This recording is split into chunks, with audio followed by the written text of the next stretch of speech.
Hi, this is NEK-VT Rocks, and my guest today is Elaine Collins, who is the new, or almost new, principal of North Country Newport City Elementary School. Yes. Welcome, Elaine. Thank you. Thank you for having me. You've been here now just over a year? Yes. So I just completed my first year. We're into our second year. And you look like you're surviving and thriving. Absolutely. Yeah. It's a wonderful place to work. There are a lot of really wonderful community members and students and staff. We have a wonderful resource at Newport City. Yes. Yeah. What are some of the things that have changed during the year that you see? So there's, for those that don't know, Newport City went through an evolution of sorts over the last half a dozen years. There were a number of principals in and out through nobody's fault. There were, I think, 5 principals in 6 years or something like that. So whenever that happens to a system, there is a lot of things that sort of fall through the cracks. The number one thing that falls through the cracks is sense of community is lost. Communication is lost. Communication both internally with the members of your internal school organization, but also externally with folks like taxpayers and community members, parents, all stakeholders in your organization don't really know what's happening because there isn't consistent messaging. The leadership turns over too much. So one of our big goals last year was to really improve the message of Newport City and make sure that we were really building and enhancing our sense of community internally. So really strengthening the relationships we had with each other within the school, but also then doing some external work. So what were some ways that we could get community members to come into our school to be partners with us? And so we've begun the work. It's not to say, check, we've done that and we're done. That was just the very beginning part of our work. So I would love to be able to engage community members more in our school. You came to one of the city council meetings and brought a tray of cookies. It was wonderful. So there's a little bit of a story behind that, right? So one of the things that we recognize, I think this is perhaps 27 years in education for me, and one of the things that I recognize about education is that it has changed because the needs of our kids have changed. And one of our priorities has to be that we're teaching students how to be productive members of society. And sometimes our students come to us not knowing how to be with other students, how to be good role models, how to exhibit good social skills. So we concentrated on a social skill of the month or a character trait of the month last year, and things like courage and responsibility. And we felt that one of the ways we could engage the community was we would start the month with a whole school morning meeting, and all of our kids, almost 400 of them, would be in the gym, and we would sort of kick off the character trait. And then teachers would explicitly teach. We partnered older students with younger students, and during the month they would come together and learn about that same character trait, and then we would end with some sort of an assembly or speakers to talk about that word. So again, when I talked about the messaging that happens with taxpayers, there was a lot of negativity around school budgets, our school budget the prior year to my coming, and I really felt it was important to meet that head on because there wasn't consistent messaging, communication had fallen apart, and that was really where the tension between City Council and the school had sort of fallen apart. So I intentionally asked City Council members to come in October to talk to our students about responsibility. Number one, they have a very responsible job in our city. It's important for students to know the roles that people are playing in their everyday lives. And number two, I wanted to engage City Council and city government to come into our school and see what we have, and to also get to know them personally. So Steve Vincent, who was on the City Council at the time, came, and he and I chatted, and he invited me to come to a City Council meeting. We talked about that shifting need of students that we, with things like the growing drug addiction, the opioid crisis, the trauma that kids are exposed to, we're experiencing more and more need for students. And so that always has an economic impact on budgets. And at the same time, we have to do it.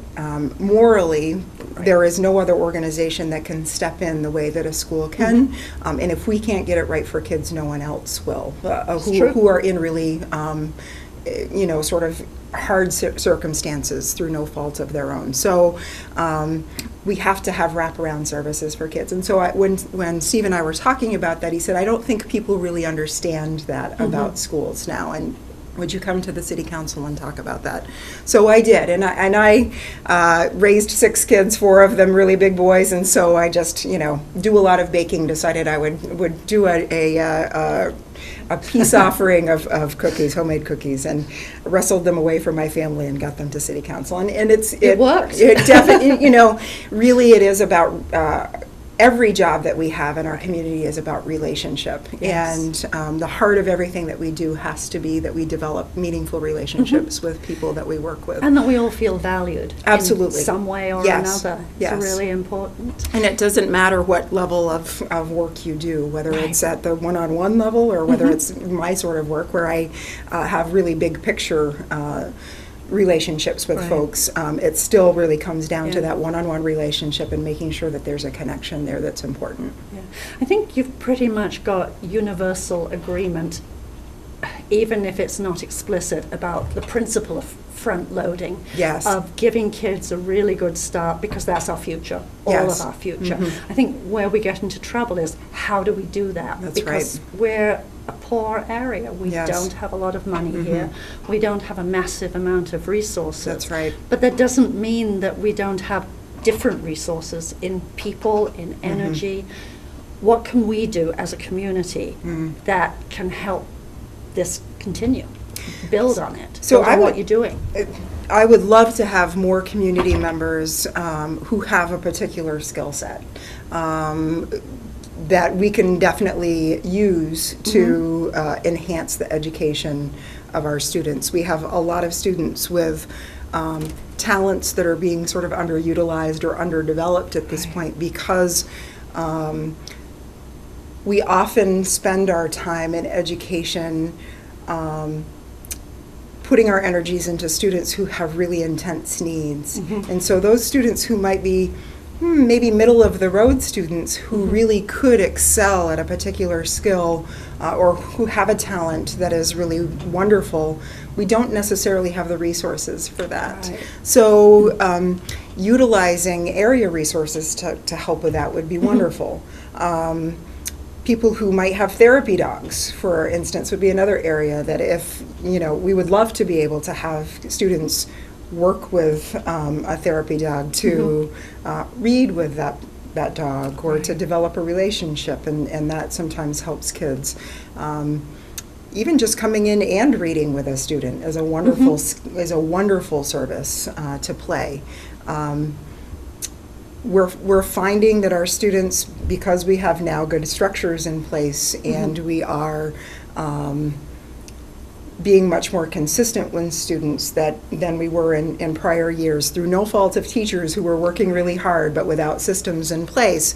Now that we have those systems, we're finding that there are pockets of kids who could really use mentors to come in and work with them one-on-one. We can recognize that there are at-risk students who really could benefit from that one-on-one relationship again with someone who has some like interests and someone that they could really identify with that is outside of the school community that could raise the bar for them and might be that one connection that will sort of save them from going this way or that way. Right. A lot of kids we see at a particular age have tremendous ability for the good or the bad. And so not to say that kids are inherently bad, because they certainly aren't. Right. But sometimes they get into a pattern of behavior that takes them down the wrong path. And if they had a significant relationship with someone, that could keep them from going down that wrong path. And there is a real need for mentors in our school as well.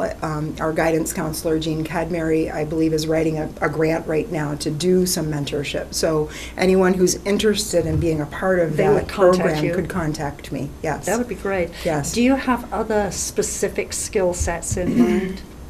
Anyone that has a particular professional job that is specialized in any way that might be interesting to kids. Anyone in particular, the math and sciences would be a wonderful place to expand. We have now a really wonderful math program that was the first year of implementation last year, and we're noticing students are developing a strong skill set in math because of this really strong teaching that's happening. So kids who were maybe struggling with math and saying, I don't really like math, are like, wow, this is, we don't want to end math. So can those of us as adults who hated math learn to do it right? Absolutely. I actually was one of those students as well. When I was, before I went over to the dark side of administration, I was an English teacher, and so that was my passion, because math was something I struggled in. But math really is an area that we have the potential to really expand kids' interests, and not just in learning the curriculum, but what are some real-world application to the math and sciences. That's a way to capture that project-based learning that really interests kids and gets them hooked into the learning cycle. What about people from different cultures, different countries? Oh, yes. It's a great way to teach geography and history. Absolutely, yeah. Last year we had several opportunities. It was wonderful. Mr. Wilson brought a very distinguished group of veterans to our school several times. Kids made really tremendous connections to those people. It was really a wonderful, special thing. It also made impacts in the adults on the staff. That connection really was powerful. Coming up on Veterans Day, yes, probably come back. Yes, I'm hoping that we'll. We were just having discussions about that this morning, hoping to be able to re-engage that same group of folks to come back. Those sorts of things that are real to kids. Somebody who's sharing about their own experiences, their own life, their own way of thinking about the world, that's really interesting to kids. And that's how we get kids engaged, is if it's something that is real and authentic, and it's not just learning from a textbook or reading something. Do you teach languages? There are no languages at our school. That would be a wonderful thing to teach. Well, there's certainly so many French speakers in the area. Yes. Some of whom have been teachers and who probably would love to come in. Yeah. Because it's such a great way to introduce language, because little kids suck it up. Sure, yeah. And that's a prime time, as you know, to teach languages when kids are still learning. So that for sure would be another way that we could access. I think people often undersell their own abilities and talents, and so it really doesn't take much. If you have the desire to do something in your community, it doesn't take a great big skill set or sort of doing it once to get your feet in the door will help to sort of build that, this is doable. I often have people come and say, well, I don't really know what to do. I wouldn't know how to work with a little person, or it's very easy to do, and it's very easy to fall in love with little guys when you spend any time at all with them. And it again comes back to that one-on-one relationship. Once you develop a relationship with a child, it's very easy work, because they're willing to do just about anything you want them to, because they want to please you. Right. Yeah. There are even some really fun things like Walking Wednesdays. Yes. Walking the kids to school on Wednesday so that they, quote, learn to walk. Yes. And it's exercise for everybody. And it's healthy and for it's them. a great way to get to know the kids. Sure. which is one of the ways that I've come in and out of your school and felt the difference. Yes. And it feels like I'm walking into a community when I come in there now, and that's not just because of the community breakfast, which incidentally are wonderful. Yes, yes. It's a so any sort of little way we can get community members to come in. We really are working on positivity and setting a positive working atmosphere for adults as well as kids. And it has worked, I think, for the large part. Do you still have a garden? We do have a garden. So Farm to School comes and helps us with planting, helps us with harvesting. So that is another arena for folks who might have a green thumb to come in and help kids with that. And potentially that could expand. Farm to School does taste tests with us every month. Kids help to prepare things out of the garden or healthy foods in the winter months when there aren't foods in the garden. And kids really like that. They enjoy, look forward to that time. And they're much more willing to try healthy foods as a result. Right. Who maintains the garden? Because school ends in May. So Farm to School folks, that's part of our contract with them. They come and help, but they're always looking for volunteers to help with that. Summer school, our Encore program sometimes helps with that too. But it's a need that if there are people who are interested in just maintaining a garden, we definitely have the need for that. So there also may be some families who would be interested in maintaining it in exchange for the food that they grow. Yes, because in the summertime, we gather the food, and it goes. Some of the food goes for the lunchbox truck, and some goes to the Abbey Group for summer school programs. But there are leftover food items that could be harvested by families. Yeah. What else do you have? I would say along the gardening aspect, we have some gardens out in front, some flower gardens in front of our school that always need maintenance and could be expanded. And that might be a way for folks to help out. Anybody, I would say that my best advice is anyone who feels like they have a desire to help in any way, to just call me and set up a time to come in and talk to me about what that might look like. And I can help to brainstorm ways that that we might have some sort of a partnership. There are so many people in Newport who have skills and who have time. Yes. Who, if they could figure out a way to get engaged, because it's really rewarding. It is. I haven't been in education for 27 years because I hate my job. It's it's a challenging job for sure, but there are so many benefits and rewards to knowing that you have made a difference for a child. And in my job, I get to make a difference in a lot of children, and with families and with teachers, and that's really rewarding for me. And anybody who works with kids, it's my opinion, anyone who works with kids could get that same benefit if they desired it. I think that's true. And somebody said somebody I know a while ago that she'd retired from teaching, and she said the piece that was so hard for her was watching little kids come to school initially all bright-eyed and bushy-tailed and happy to be there, and then she said she'd see that light gradually diminish in their eyes, and by the time they got to 3rd or 4th grade she felt she'd lost them totally. That's right. And there has to be a way of preventing that. I think it is, again, about relationship, that if kids really feel connected to school, really feel like what they're doing is worthwhile, they will stay engaged. The other piece is that project-based learning, making sure that we're doing things that really are engaging for kids, and that it isn't just, there has to be a balance between learning skills and interest. And I think it's entirely possible to do both of those things at the same time. Getting extra people in is also inherently interesting. Today we have Vermont Symphony Orchestra doing a performance. And kids were all excited about, there's new people and we're going to have this presentation, and that excites kids. So the veterans coming in last year, there were students during the time that veterans were presenting their stories, and it was very heartfelt. It wasn't, they weren't reading scripts, it was just a conversation just like we're having now. There were students that were really touched, that were crying during those stories, because the stories of those veterans really meant something to the kids. At the end of the year, when we talked about, as a staff, the things that impacted our work over the course of the year, what were the things that we felt were real wins? Having community members come in and having students build relationships, the olders and the youngers, were the two things that kept coming up again and again and again during the conversation that we had.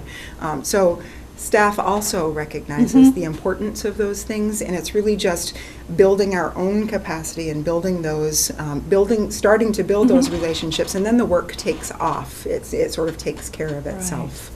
At a practical level, I mean, there's the emotional level and then there's the concrete practical level. We're an area where we have some people with physical resources and some who don't.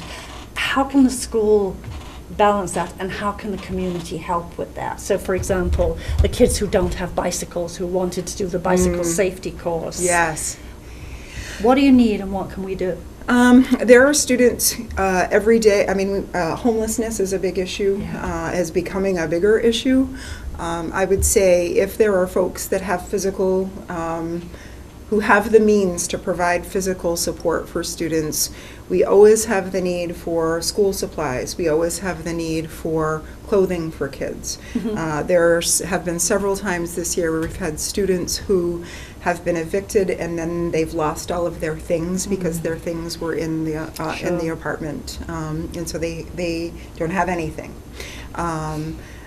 That, aside from the practical aspect of I don't have any clothes and I don't have any of my things, there's also an emotional aspect to that for kids. So it's all been taken away. Yes, and it throws kids off for sure. That lack of stability is very difficult for kids.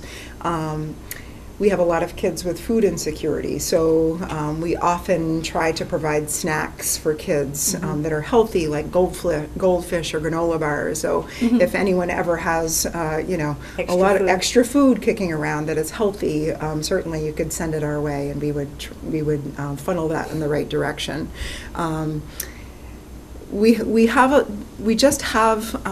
There are students that their parents are working very hard and they're doing the best that they can, but in our economic times, they're just really struggling. So things like money for pictures is very hard, or money for some of the extra things like skiing, or for some of the enrichment things is, just making a donation to the school in those, to be used in that way would be helpful.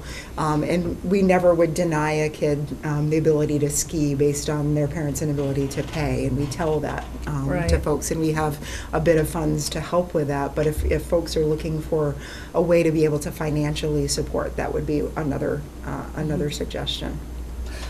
I know for some of the kids, if they don't have a place to be, how can you possibly do the homework that's set? I mean, homework itself is a whole separate discussion, the pros and the cons. But if you don't have a place to do your homework, if you don't have access to the tools that are necessary for homework, then those kids are even more disadvantaged. Yes. How can there be a change in that?